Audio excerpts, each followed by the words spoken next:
On va commencer tranquillement en discutant de vous, Jeannot. Vous êtes originaire de Paris, je crois. No, no. Alors, vous êtes originaire d'ici. Racontez-nous. Che sono nasciuto ici et ne valeva pas mal. Oh putain, je reprends un peu, excuse-moi. Tu vois comme ça revient. Ouais, je suis né ici dans la vallée de Bedmal, de père et de mère bedmalais. Je suis né en 1939 quand même. Et voilà, et puis voilà, dès que on était dans les bras déjà de la mère qui nous portait à l'étable, tu vois, pour nous mettre en contact avec les animaux, tu vois. Et on était tout le temps, et puis après, un jour, on te disait, tu vois, cet agneau-là, c'est le tien, tu vas t'en occuper. Alors, tu allais le caresser un peu plus que les autres, tout ça. C'était encore à l'époque où il y avait une quarantaine de brebis, c'était un gros troupeau, tu vois, parce qu'on avait besoin de la laine pour faire les chaussettes, pour faire la flanelle, etc. Les animaux étaient vraiment, c'était des compagnons, il y avait vraiment cette proximité très très forte. Alors, oui. Il y avait les bêtes d'élevage, mais... Tu as quand même toujours, c'est comme avec les gens, tu as une affinité avec une bête ou elle qui t'a choisi aussi, hein, c'est réciproque. Et bon, et comme ça, on arrivait quand même, ça m'arrivait, tu vois, des fois, quand je regardais les troupeaux par là-bas, tu étais un peu triste, bon. Tu avais une brebis qui venait et puis elle posait son museau, elle venait se sentir pour que tu la caresses. C'était souvent la même, c'était ça, quoi. C'est comme un peu avec les gens, c'est pareil. Ici, dans la vallée de Bedmal, vous étiez vraiment en proximité les uns les autres, et tellement que ça revenait dans toutes les histoires, dans toutes les légendes, j'imagine, les contes. C'était quelque chose qui était présent dans l'imaginaire des gens d'ici. Oui, on était tout le temps mélangés, quoi, si on peut dire, avec les animaux, que ce soit, par exemple, là-haut, dans les Bourdhaus, on couchait avec. Il y avait juste une petite séparation en planche, mais on entendait ruminer les bêtes.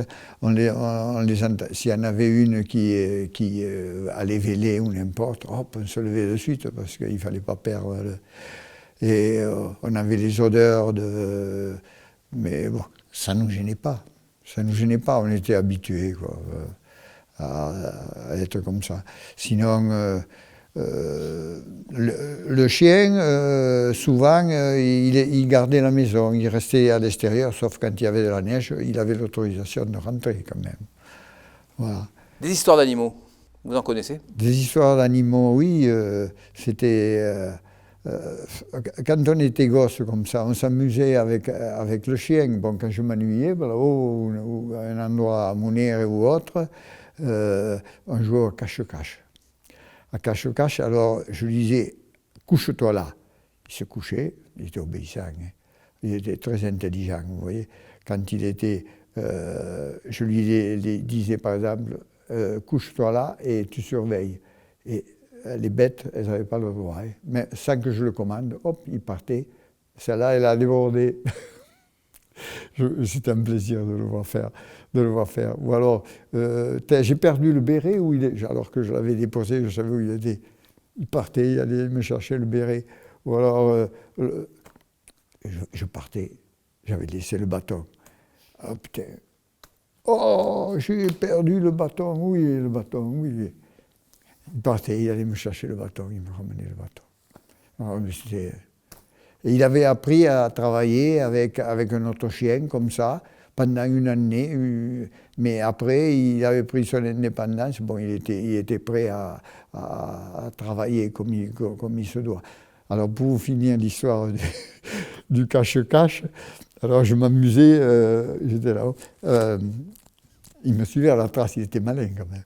Il me suivait à la trace, alors moi je faisais plusieurs tours pour essayer de le sauver. Et puis il me trouvait quand même. Et alors un jour je suis monté à l'arbre. Alors là, il a eu des problèmes, parce qu'il est venu, il tournait autour de l'arbre, mais il n'a pas eu l'idée de monter. Alors de temps en temps, je me disais... Il était là, mais oui, je ne me trouvais pas. Fait des histoires comme ça, c'était étonnant. Puis On dit aussi, par exemple, pour les cloches des brebis, un truc que j'ai constaté, ça me rappelle un peu les humains.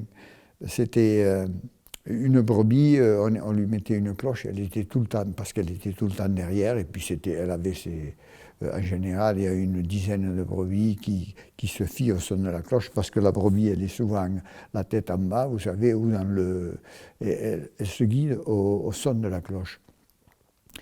Et alors, un jour, la cloche, il y avait le battant qui a été perdu. Et bon, on ne l'a pas changé de place. Et tout d'un coup, les autres brebis, qui étaient souvent avec elle, sont parties. Et même elle qui était toujours devant, elle est partie au fond du topo, quoi. Ça m'a fait penser aux gens qui sont comme ça, qui perdent un peu de leur et qui sont rejetés, quoi. Vous avez constaté comme ça, souvent, dans cette proximité, dans cette vie avec les animaux, des fois des comportements un peu similaires entre les animaux et les hommes? Oui, oui. Mais le problème, c'est de comprendre les animaux. Comprendre. Est-ce que c'est plus difficile de comprendre un être humain qu'un animal? C'est compliqué de savoir. Bon, l'être humain, il parle, d'accord, il peut peut-être vous expliquer, mais bon, il peut cacher aussi des choses. Tandis que le chien, bon, l'animal, lui, il vous regarde dans les yeux, bon, c'est compliqué aussi de savoir. On en revient toujours au même point, comprendre l'autre. On avait du soin pour les animaux, vraiment? Oui, énormément. Bon, peut-être aussi par le fait que quand vous perdiez une bête, c'était un peu la catastrophe, hein. Je me rappelle qu'une fois, on avait été chercher une bête qui avait dégringolé là-haut, au-dessus de l'étang d'Aïès. C'était une bête qui n'était pas adaptée. Ce n'était pas une gasconne comme ici, qui ont le pied assez sûr. C'était une Suisse qui était plus lourde. C'était une catastrophe pour la famille. On est monté là-haut avec une échelle et on a redescendu les cuisses et tout ça et ça a été vendu. Et des gens qui achetaient jamais de la viande ici, ils ont acheté un bout de viande pour que ça soit moins de pertes pour le gars. Parce qu'il devait avoir 3 ou 4 vaches, quoi. Quand il y avait une bête comme ça qui se perdait, les bêtes, c'était hyper important, quoi. Il y avait un contact bon, elle nous permettait quand même de labourer parfois, et il y avait le lait. Le lait, quand on mettait la tête contre la vache, là, avec le truc. Et ça m'est arrivé un jour, mon père, je ramenais avec le seau de lait d'une vache qu'on avait gardée l'été parce que ça nous permettait d'avoir un peu de lait. Les autres partaient à la montagne. Et alors, j'avais eu que la moitié du lait doux, je sais pas comment, en français, je sais pas comment ça se dit. Bon,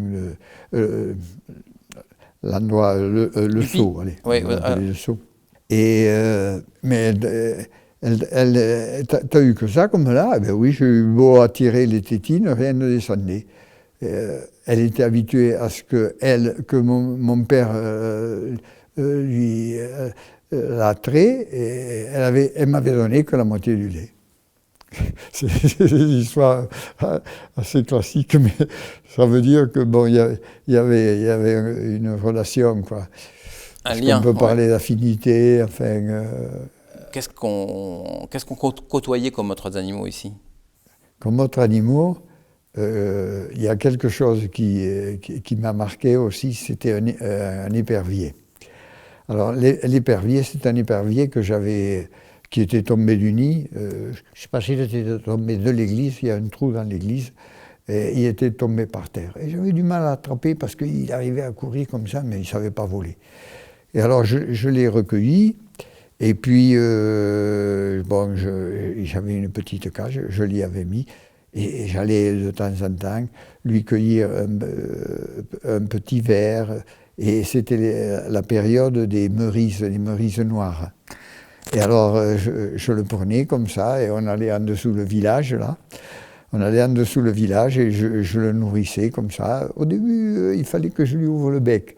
Mais après, bon, quand il a vu, au bout de quelques jours, ça y est, il ouvrait le bec. Quand il me voyait arriver avec le verre ou la cerise, je lui enlevais le noyau, de peur que, on ne sait jamais. Et donc, voilà, on était bien copains.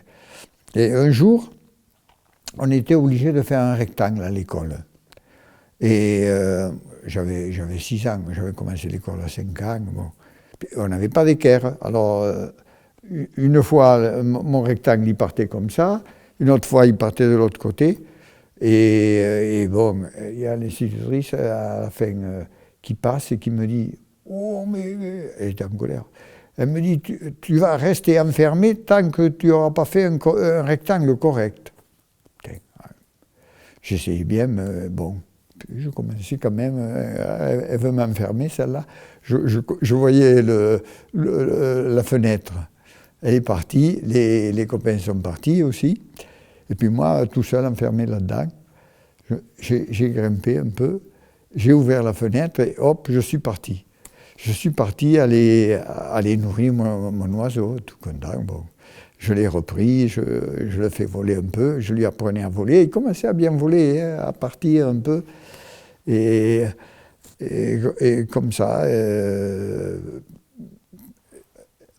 soir, il y a l'institutrice qui arrive, je l'entends monter les escaliers, qui c'est qui arrive? Il y avait mon père qui était rentré, parce que le soir, tout le monde se ramasse quand même à la maison.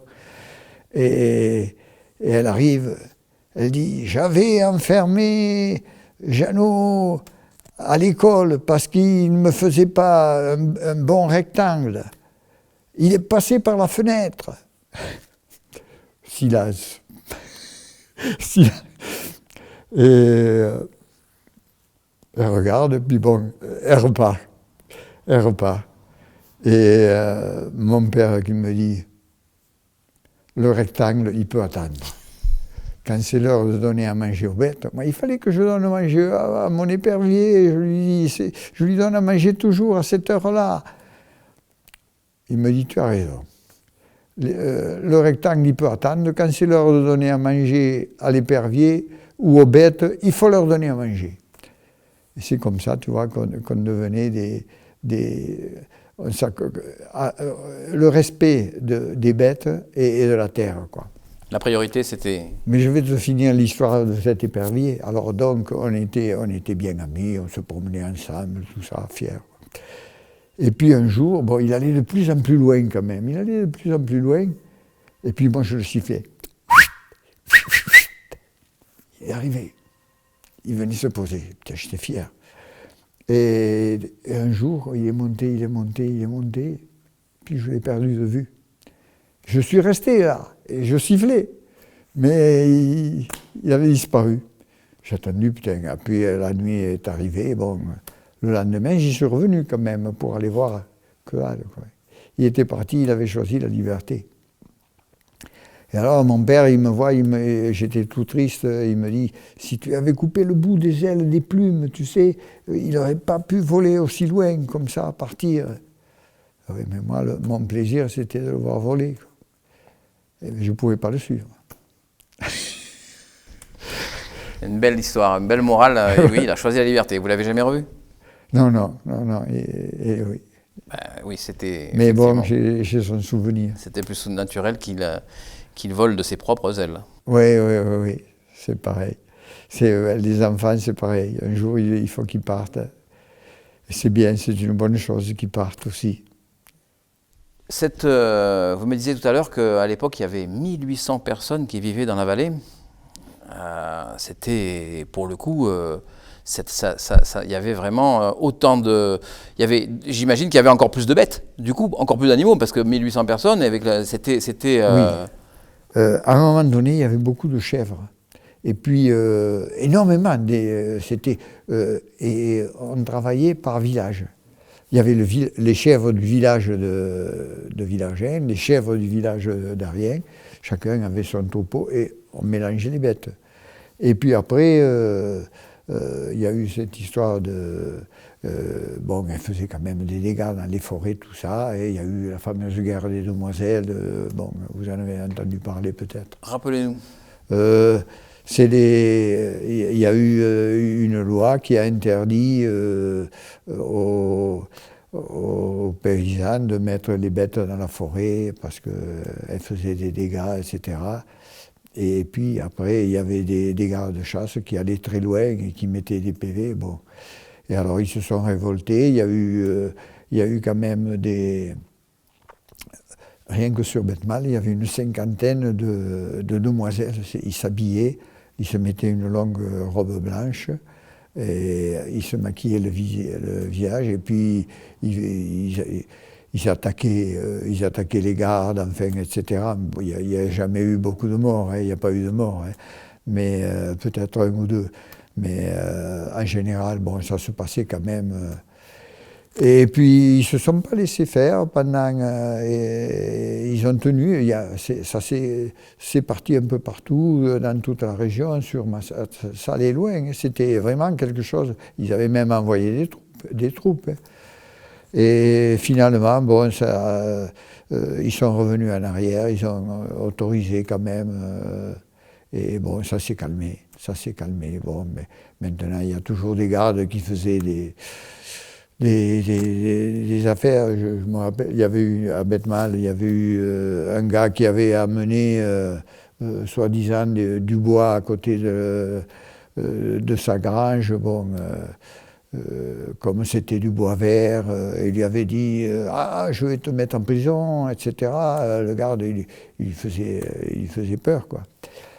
Et puis, mais bon, si tu me donnes un chevreau, je n'irai pas plus loin. Voilà, il avait donné le chevreau et voilà. C'était des histoires comme ça. Les animaux étaient au cœur de la vie sociale. Parfois, là vous nous en avez parlé avec un peu de corruption, mais aussi des échanges. On échangeait des bêtes aussi entre, il y avait, ou comment ça se passe, c'était, enfin échanger, ou il y avait des échanges d'animaux. Et les animaux de trait d'ailleurs, est-ce qu'il y avait des mules ou des ânes qui étaient très présents? Oui, nous on avait un mulet. Le mulet, c'était la voiture de maintenant, tu vois, à part que la voiture, bon, elle ne viendra jamais à toi, ou bon, elle démarre. L'âne, le mulet, il démarrait au quart de tour tous les matins. Bon, on le chargeait, et on partait dans les granges, tu vois, en altitude. Et puis le lendemain matin, on redescendait avec du bois, souvent, hein, du bois ou du foin. On redescendait parce qu'au village, tu sais, autour du village, tu n'avais pas beaucoup de champs, de prés, parce qu'il fallait réserver pour les champs, tu sais. Alors, il n'y avait pas beaucoup de foin. Par contre, il y avait toujours une grange au village quand il y avait beaucoup de neige, parce que dans le temps, quand j'allais à l'école, la neige me passait par-dessus la tête, hein, certains jours. Et donc, voilà, on redescendait avec le mulet. Et il y avait toujours, quand il arrivait, on le déchargeait, et ma mère lui disait « Ah, il faut lui donner toujours un bout de pain. » Et allez, elle venait, et c'était elle qui donnait le bout de pain au mulet. Et c'était comme ça, c'était un rituel. On se prêtait parfois les animaux, si l'un avait besoin d'un voisin ou des gens avaient besoin, on pouvait se prêter ou venir aider avec un animal?